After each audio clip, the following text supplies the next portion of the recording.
Hello, everybody. First of all, thank you so much for your kind words and support in encouraging me to start a new video. It's taken me several weeks to get around to it because I've been truly trying to think what to say. There's so much to say. People on the internet saying all sorts of wonderful things. And I'm perhaps not very inspired. I think really I'd like to, well, I've called myself the Earth Angel, and it is about earthly interests really. I've had a very, very difficult life and lots of very interesting experiences that I want to share because I think people are looking for answers and trying to be themselves, and I think a lot of us very old souls have got so many lifetimes, so many teachings, so many disciplines and this, that and the other that we're totally confused. I did read somewhere on the Alterian website that there are no rules nowadays, which makes it even more difficult because we're all trying to be, well, not perfect, but trying to be best we can and follow spiritual rules if there are any, and trying to sort of find ourselves really, and it's a very difficult task, especially if, like me, you live on your own, you don't have anyone to sort of share with and exchange with. You're in your head most of the time, which is a dangerous place to be.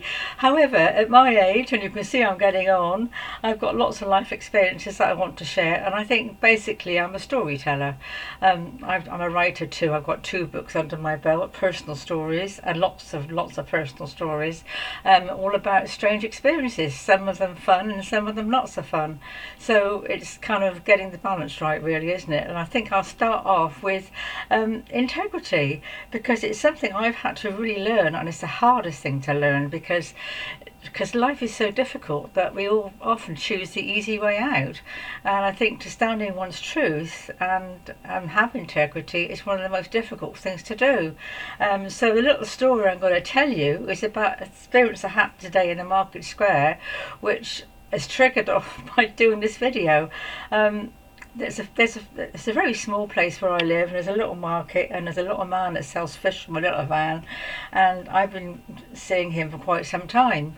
And anyway, a few weeks ago, he was quite rude. I was standing in the queue and I said, "Oh, come on, get a move on," because he was chatting to the man in front, and I got a bit irritated, and it's unlike me not to be patient, but I got fed up with standing there, and he turned on me and I was extremely rude. He said, "Well, you're retired, you've got plenty of time," and I just didn't know what to say, and I thought I should have said something back, but you know how it is, you think about important things afterwards.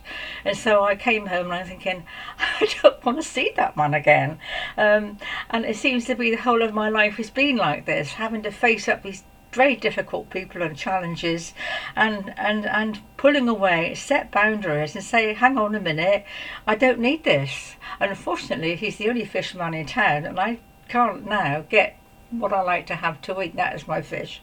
So I have to drive about 15 miles to another town, which is very silly, but it's sort of, I'm having to sort of stand in my truth, and it's worth it because I feel, yes, I don't have to see him. I don't have to put up with his nasty little comments. Anyway, today I went into town and I haven't had fish for a few days, and I really wanted some, and I thought, I saw him there and I thought, shall I forgive him like we're supposed to do, overcome it, and stand in my truth and just brave it out? And I thought, no. I think there's somebody, one of the masters or somebody has said, do not spend time with the ungodly. And that's what came to me. He's such a negative little man. I thought just to stand there by his fish is somehow for me disempowering. And that sounds silly, but I know there are some people that would understand that, and I thought, yes, I'm standing in my truth. I've learnt to have my integrity. I do not have to put up with this rubbish from somebody else, even though it's going to cost me more money to go somewhere else to buy it. So I think this is an ongoing thing for lots of us to learn how to stand, because well, I don't know, I think a lot of us are, and I have been anyway, rather afraid of upsetting people and hurting people. And in fact, somebody the other day, online, I had a reading from someone. It quite shook me because she said, you're the sort of person that likes to entertain. And I do. I've got tremendous sense of humour. I'm a bit naughty at times.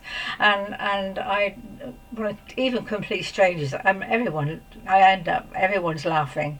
I make a joke or a silly remark or something. And I enjoy that because I think in a past life, apparently, I've been a juggler.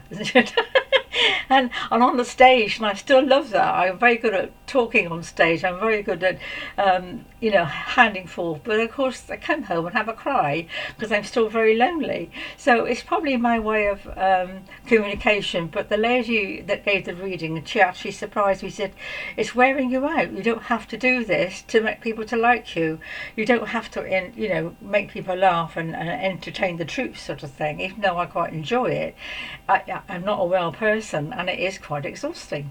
So although it shook me, today I try to be different, and I'm thinking, again, this is a conflict. Why should I have to be different? But then if it's causing me unhappiness and to be exhausted, I have to be slightly different. So, and I don't know about you, but I'm analysing it all the time. It's driving me nuts. I come home and think, oh, I shouldn't have said that. I shouldn't have said that. Why do I do this? I think, am I trying to sort of be this perfect person, But I think it's for me, because if it's causing me to be unhappy or, I don't know, self-judgmental, probably, I've got to change it somehow. And today, I think, or tomorrow, is equinox, so it's a good time to start putting in not breathing deeply, not to put in new practices, and to try and accept myself at the same time being willing to change what I can. Is the prayer, isn't there?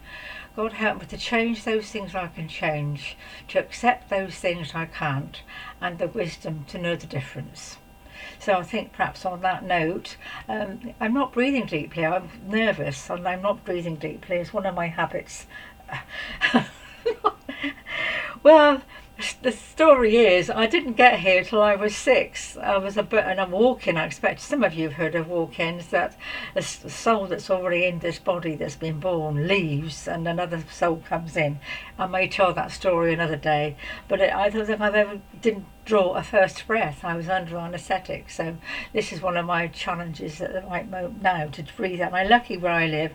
I've got lots of lovely trees around me, and I'm very, very fortunate to have that, to breathe them in. So I'm usually wandering around in the middle of the night. I don't sleep, so I wander around in the middle of the night to look at the stars, because my soul name is Sister of the Stars, and I love the stars, and I find they help me through difficult times. And so lots of things going on for all of us. Learning how to breathe is very basic, and learning how to have integrity and stand in our truth.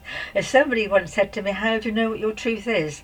And that's another challenge, isn't it? To find out what is our truth, whether it's good, bad or indifferent. We have to accept that's who we are. And I think accepting who we are at the moment, even though we can probably, we do change it if we want to, but that's the choice we have. We don't have to change. There's no one up there with a big stick saying you have to change, even though I have experienced that at times. But to stand in our truth and know that, I think there's a film is called with yes, it's a film called Love, Eat and Pray. No, Eat, Pray, Love. And it's a lovely film. Can't remember her name now. And she spends some time in Italy, then she spends some time in India. And she goes through the whole kind of series of exploring to find herself. And she did say, God is me in me. And that struck me, that God is within us. And if we don't express who we are, then we're not expressing who God is. And I think I read somewhere else too that God, whatever you see God as, the power of the soul, is also learning about itself. So we're kind of teachers in a way. Oh gosh, I feel a bit exhausted. I need to lie down. So I think that's perhaps enough for now. Listen for some more stories. Okay, you take care, all of you. God bless, and have a good equinox. Bye bye.